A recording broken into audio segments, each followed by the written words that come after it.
Welcome back to The Explainer, the place where we take abstract fixed income mathematics and translate it into real-world trading strategies.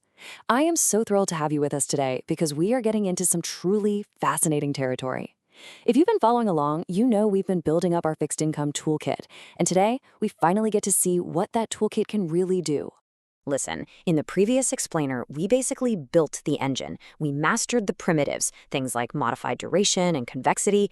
You already know exactly how those metrics define a bond's price sensitivity. But today we put that engine on the track. We're going to talk about weaponizing that knowledge to make highly structured mathematical bets on the yield curve. Literally every strategy we discuss today is a targeted bet on a specific feature of that curve. So, here's our roadmap for today as we escalate the complexity. We're starting with structural bets on the curve's shape, moving into hedging liabilities, exploring localized dynamics with butterflies and flatteners, looking at equity-like factor trades, and finally, reaching the absolute holy grail, pure mathematical arbitrage using credit default swaps and swap spreads. Let's get right to it. All right, Section 1, Shaping the Yield Curve Bet, Bullets, Barbells, and Ladders. Think about how we construct our portfolios. You've got a bullet, right? This concentrates all your maturities at a single point in time. It's a very concentrated, targeted bet. But then you have a barbell. A barbell splits your capital, some in short-term, some in long-term maturities. Now, if we match the modified duration of both, the math actually dictates that the barbell's convexity minus the bullet's convexity is strictly greater than 0. Why? Because convexity scales quadratically with maturity. Spreading your bets to the extremes gives you, by definition, inherently higher convexity. So structurally, a barbell is going to protect you way better against parallel shifts in the yield curve. But here's the catch, and you probably already know this. Fixed income has absolutely no free lunches. If you want that extra convexity protection from the barbell, you've got to pay for it. And you pay for it by accepting a lower overall yield compared to the bullet. Or, hey, if you want to spread the risk out entirely, you'd build a ladder strategy, equally spacing out your maturities to diversify reinvestment risk. But again, you sacrifice making those targeted directional bets to get that diversification. Moving on to Section 2, Immunizing Future Cash Obligations, Hedging Liabilities with Math. I actually like to think of duration matching as balancing a literal seesaw. If you want to immunize a portfolio against interest rate risk, you can't just go out and buy any random bonds. The capital invested in Bond 1 multiplied by its duration, plus the capital in Bond 2 times its duration, that has to perfectly equal your total target obligation times your target duration. You're literally using the weights, which is your capital, and levers, your durations, to perfectly match the timing of a future cash obligation. And it's brilliant how this math scales up. Steps 1 and 2 give you that basic duration matching. But remember, duration only protects you against linear parallel shifts in the yield curve. What if the curve twists? What if it moves drastically? Duration matching just won't cut it. So step 3 escalates the whole strategy. By adding a third bond into the mix, we get a third equation. Now we can match the convexity too. By balancing 3 separate bonds, we're immunizing the portfolio against both the slope and the curvature of the yield curve. Pretty cool, right? All right, Section 3, Butterflies, Flatteners, and Steepeners, Localized Bets on Curve Dynamics. Now, what's really interesting here is how we neutralize the curve entirely to bet on its twisting movements. We can design a butterfly portfolio, going long the short and long maturities, and shorting the medium maturity. And we can do this in 3 distinct ways. First up, the dollar duration neutral strategy. This perfectly balances the dollar durations of the wings against the body, which gives you 0 cost protection against parallel shifts. But if we look at the 50-50 butterfly, it's more constrained. The 2 wings must have exactly equal dollar durations. This protects against small flattening or steepening, but heads up, it actually costs money to set up. It is not dollar neutral.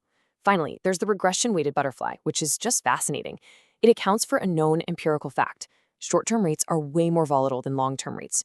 By adding a beta factor greater than 1 based on historical regressions, we mathematically adjust those wings to handle that short-end volatility asymmetry. Or, you could just trade the spread directly. If your forecast says rates are rising, you execute a flattener. You short the front leg and buy the back leg. If you think rates are falling, you execute a steepener. Buy the front leg, sell the back leg. But step 3 here is the real secret sauce. By matching the dollar durations of both legs, you isolate your bet entirely on the shape of the curve. You are completely immunizing yourself from any parallel jumps up or down. Section 4, Bond Factors and Carry Trades, Extracting Equity-like Premiums.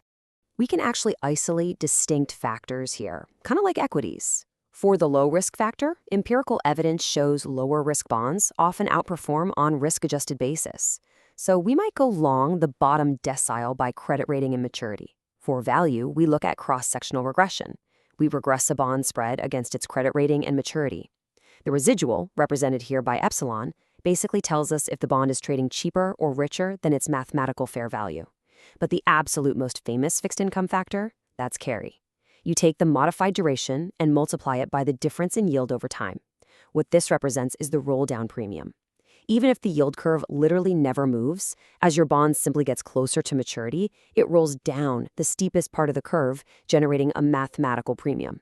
Carry is essentially extracting time value directly out of the curve. And now we reach the climax of our explainer, Section 5, Pure Arbitrage, CDS, and Swaps, Finding the Free Lunch. Okay, let's do a quick cognitive reset and define our terms.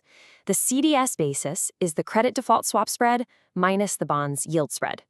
A CDS, remember, is simply insurance against a bond defaulting. Now, in a perfectly efficient market, the cost of that insurance should exactly equal the risk premium of the bond. But we all know markets aren't perfect, right? When that basis goes negative, the bond is mathematically cheap relative to the insurance. So here is the structural bet in action. When you spot that negative basis, you buy the cheap bond and you simultaneously buy the CDS protection. Because you own the bond, you're collecting the higher yield. But because you own the CDS, you are completely protected if the company goes under.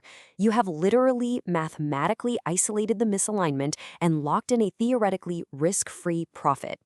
It is a flawless structural bet when the market misprices the relationship between cash bonds and derivatives.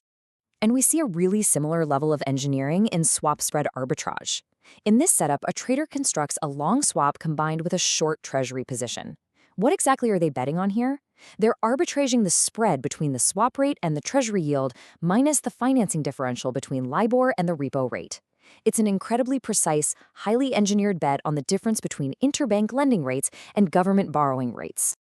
So what's the big takeaway from all of this? The yield curve is not just some static line showing interest rates. Absolutely not. It is a highly dynamic landscape of pricing inefficiencies, convexities, and mathematical relationships just waiting to be exploited. From the barbell's convexity protection to the dollar duration neutral butterfly, all the way to pure CDS basis arbitrage, you now have the framework to translate abstract math into highly structured, targeted trades. So I'll leave you with this question to chew on. What is your yield curve telling you to trade right now? Thanks for joining me on this explainer, and keep looking for those structural advantages.